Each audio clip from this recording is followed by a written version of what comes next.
একটা মিক্সিং বলে নিয়ে নিচ্ছি 1 কাপ ময়দা, 1/3 কাপ গুঁড়া দুধ। এটা দেওয়ার কারণে কেকটা অনেক টেস্টি হয়।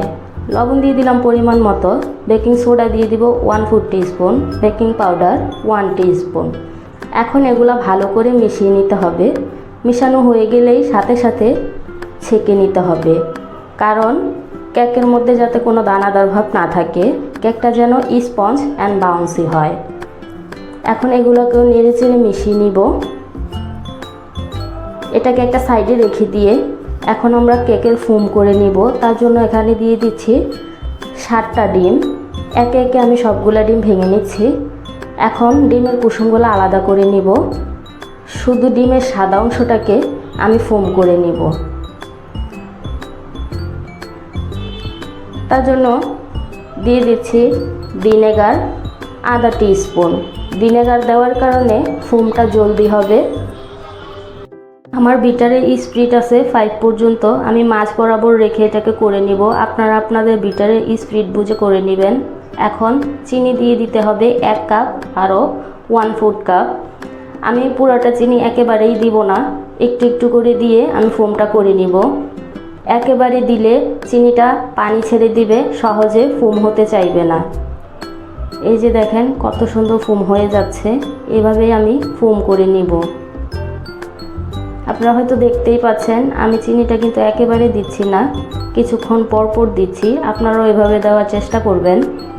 এই যে এরকম স্টিফ হয়ে এলেই স্প্যাচুলার দিয়ে সাইডেরগুলোও সরিয়ে আনতে হবে।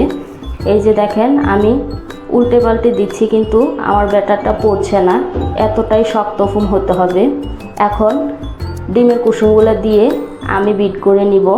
এখন আর বেশি বিট করা যাবে না, ঘড়ি ধরে 5 সেকেন্ড বিট করে নিতে হবে, তাহলেই এনাফ। এখন আমি দিয়ে দিব তেল 1/4 কাপ। তেলটা দিয়েই দিয়ে দিতে হবে ফ্লেভার। আমি বাটার স্কচ ইউজ করছি, আপনারা চাইলে ভ্যানিলা ফ্লেভারও দিতে পারবেন। আপনাদের টেস্ট অ্যাকর্ডিং অ্যাড করে নেবেন। এই যে দেখেন স্টিফ হয়ে আসছে। এখন আমরা শুকনো উপকরণ মিশিয়ে নেব। চালনি দিয়ে, এখনও চালনি দিয়ে চেলেই দিতে হবে। একবার চেলেছি তাই বলে যে আর চালতে হবে না তা নয়।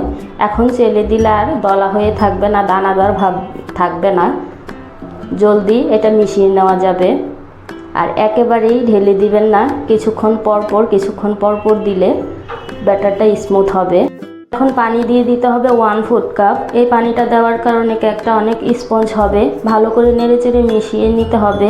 আপনারা চাইলে এখানে লিকুইড মিল্কও ইউজ করতে পারবেন। মেশানো হয়ে গেলেই সাইডেরগুলো আমরা স্প্যাচুলার দিয়ে নিয়ে আসব। নিচটা ভালো করে নেড়ে চেড়ে দিতে হবে যাতে নিচে দলা পেকে না থাকে। এখন আমি 10 ইঞ্চি মোল্ডের মধ্যে ঢেলে দিয়েছি। আপনারা হাইট কেক চাইলে 8 ইঞ্চি 9 ইঞ্চি মোল্ডের মধ্যেও দিতে পারবেন। এখন 180 ডিগ্রি সেলসিয়াসে আমি ওভেনে বেক করে নিয়েছি 40 মিনিট থেকে 45 মিনিট। সময়টা কম বেশি লাগতে পারে ওভেন বুঝে, আপনারা কিছুক্ষণ পর চেক করে নেবেন। এখন আমি ঠান্ডা হয়ে এলেই সাইড থেকে ছুরি দিয়ে ছাড়িয়ে নিলাম। গরম থাকা অবস্থায় এটা চেষ্টা করবেন না, তাহলে কেকটা ভেঙে যাওয়ার সম্ভাবনা থাকবে। এই যে আপনারা দেখতে পাচ্ছেন অনেক স্পঞ্জ হয়েছে, দেখতেও অনেক সুন্দর হয়েছে।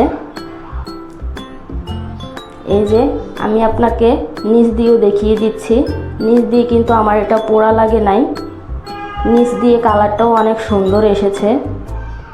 আমার রেসিপি ফলো করে বানালে ঠিক একই রকম হবে।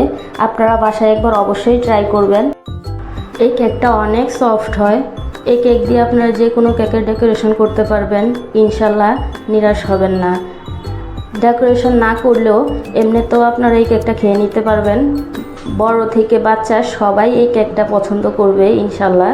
আপনারা একবার বাসায় ট্রাই করবেন অবশ্যই, আর ট্রাই করলে আমাকে জানাবেন কেমন হয়েছে। ইনশাল্লাহ পরবর্তী ভিডিওতে আমি এই কেকটা দিয়ে আপনাদেরকে খুব সহজে কিভাবে কেক ডেকোরেশন করা যায় সেটা শেয়ার করব। একটা রিকোয়েস্ট আপনাদের কাছে আমার, ভিডিওটা ভালো লাগলে অবশ্যই লাইক করবেন, বেশি বেশি শেয়ার করে অন্যকে দেখার সুযোগ করে দিবেন। কিছু জানার থাকলে অবশ্যই কমেন্ট করবেন, আর আমার চ্যানেলটাকে সাবস্ক্রাইব করতে একদমই ভুলবেন না। আজ এই পর্যন্তই, সবার কাছ থেকে বিদায় নিচ্ছি। আল্লাহ হাফেজ।